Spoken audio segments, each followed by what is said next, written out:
Okay, so this video today is about your role as a leader in the context of change. Think about the last big change your team went through. Maybe we were bringing on a new software program, we were adjusting the ways that teams work together. There could have been a change at the top of the organization. Initially, we're focused on the day-to-day disruption that's going to be created through this change. But under the surface, people are feeling a lot of different emotions. Even when people agree that a change needs to happen, they can feel nostalgic, concerned, or unsure about where they fit. Okay, so your role as a leader is not to eliminate discomfort or make them think everything's going to be okay. In reality, you're a guide for your team through the roller coaster that is change. So typically we describe change as having three distinct phases. The first phase is the disorientation phase.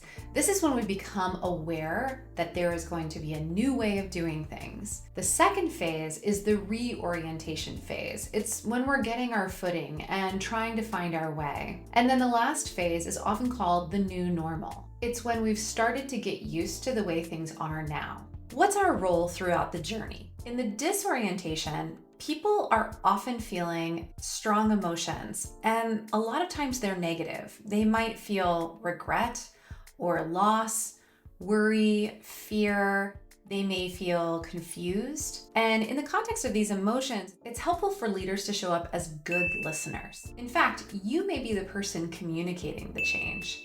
So a great question to ask is, well, we know that we have to go through this change. I'd love to hear from you how this is going to affect your experience. So your role as a leader is to acknowledge that the change feels disruptive and be a sounding board for what the team needs. You may say something like, I get that this is disruptive. Let's talk about what's actually changing and what's not changing, and let's talk about what you need right now. In the reorientation phase, your team is really working on finding their footing. And so you are supporting them through the frustrating part of trying to find their way. Their experience might include things like doubt, experimentation that falls short, setbacks, and even moments of growth. Your role is really to act as a guide through this stage. You want to give structure and clarity, help the team break things into smaller steps, encourage learning through trial and error, and definitely stay away from perfectionism in this phase. Invite the team's collaboration and input, and reinforce progress that's made along the way. When you're talking to a team in the reorientation phase, you may say something like, we don't have this figured out completely yet. Let's take it step by step.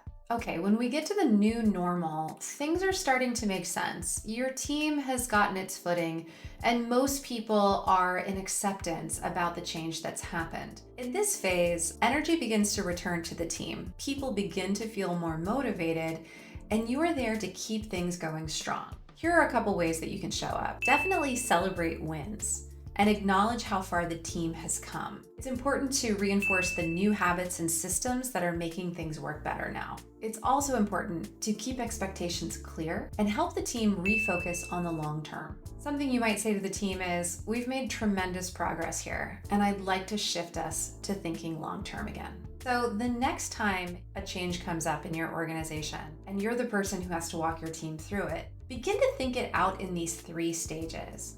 How can you support your team through the disorientation, the reorientation, and guide them to the new normal? Once you know how to support your team, you face less resistance to change and much more cooperation and participation.